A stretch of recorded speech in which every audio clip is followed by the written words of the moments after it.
I don't view anyone as not being able to understand this. And I think that one of the big problems in our society is that everyone has bought into the deliberate propaganda that's been put out there since the 1950s about some sort of threat from outer space. And we know that no less a figure than Wernher von Braun, who invented the rocket for Hitler and who then became the core of our space program in the United States and worked on the Apollo program and built the Saturn rocket that took the first man to the moon, that what you find is that he, on his deathbed, basically told his assistant at the time, one of our witnesses, Dr. Carol Rosen, that there had been a long-term plan to misinform and disinform people and to create a false or hoaxed false flag operation around a threat from outer space, a so-called alien threat,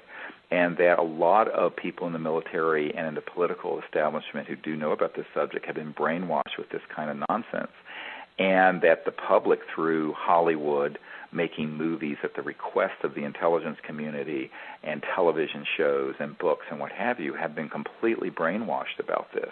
And the purpose of all that brainwashing and propaganda is to make people afraid where there's nothing to be afraid of.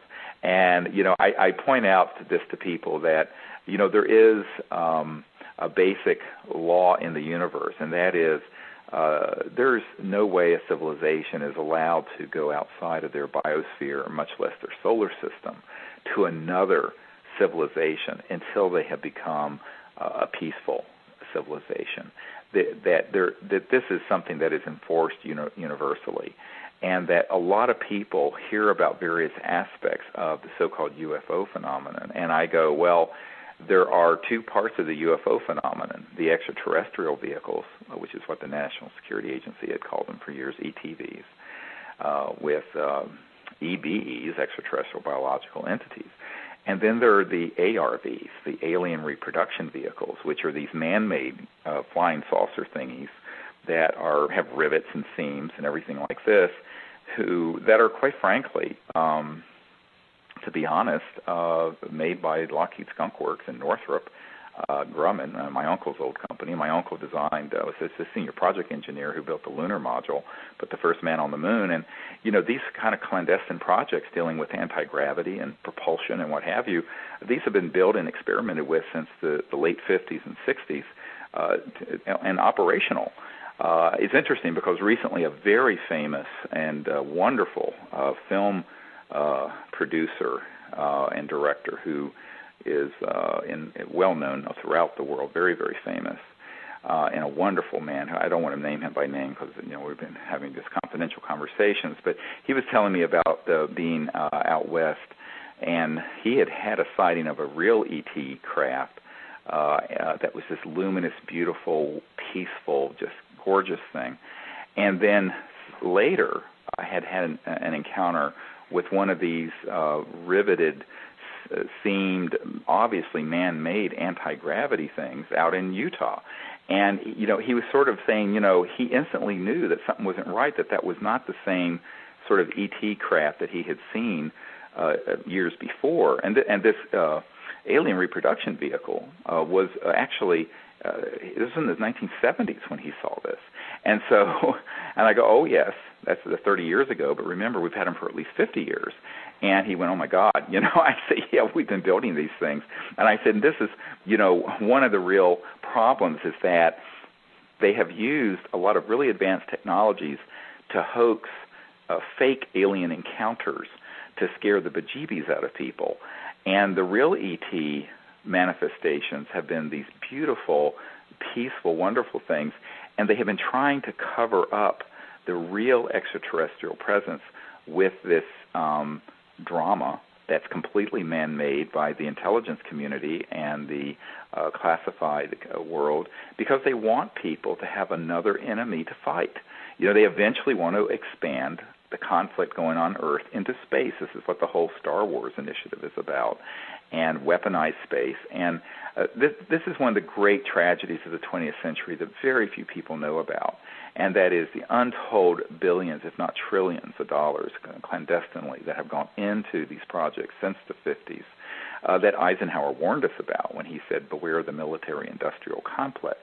And he said this because he knew about the ET issue, but he also knew he had lost control over the corporate and financial interest in this and their desire to create a sort of a false flag operation around an alien threat, but also that they had taken these technologies and made them very secret, put them in the contracting corporations and hidden them under trade secrets and everything else. When, these are the technologies that could have gotten us off of coal and gas and oil back in the 50s. It's like the Jetsons were not where it's a cartoon, but what it was portraying in those cartoons were actually fully operational by the time the cartoons were made. And the irony, of course, now, and the tragic irony, I might say, is that now there's this big debate and sort of awakening in the world that, we're destroying the biosphere with fossil fuels, and we're in a financial collapse because of this house of cards we've created, and the solution is already on the planet. So one of the things we have to do is a few intelligent things. We have to first form these contact groups that are citizen diplomacy groups to make open, peaceful contact with these visitors. We have to bring out the science and technologies that have been kept hidden away for decades that could replace oil and gas and coal, and we know they exist. We can prove they exist. And we have to then reform or transform our whole civilization away from the zero-sum game of the petrodollar-based economic system we have that requires that 80% of the world be in poverty, and into a world of justice and abundance and a truly high-tech world. People think we're so advanced and high-tech, and we could have been. But, it's true that we have computers and integrated circuits and fiber optics, but they're all being run on coal-fired power plants or what have you, which is, 1800s era technology. And so we have got to make this big leap because it's been thwarted and it's been suppressed and resisted for 50, 60 years or more. And the consequences of thwarting the natural evolution of a planet and a people is the disaster that we're facing today, not just economic and social, but entire biosphere disaster and what have you. And so this is why it's so important that people get behind not only the CSETI effort to create these teams and volunteer to be an ambassador to the universe and set up your own contact team wherever you may be living. And if you can join us on one of these expeditions, we do them 4 or 5 times a year, it'd be wonderful. But if you can't, you can get all the training materials on the website.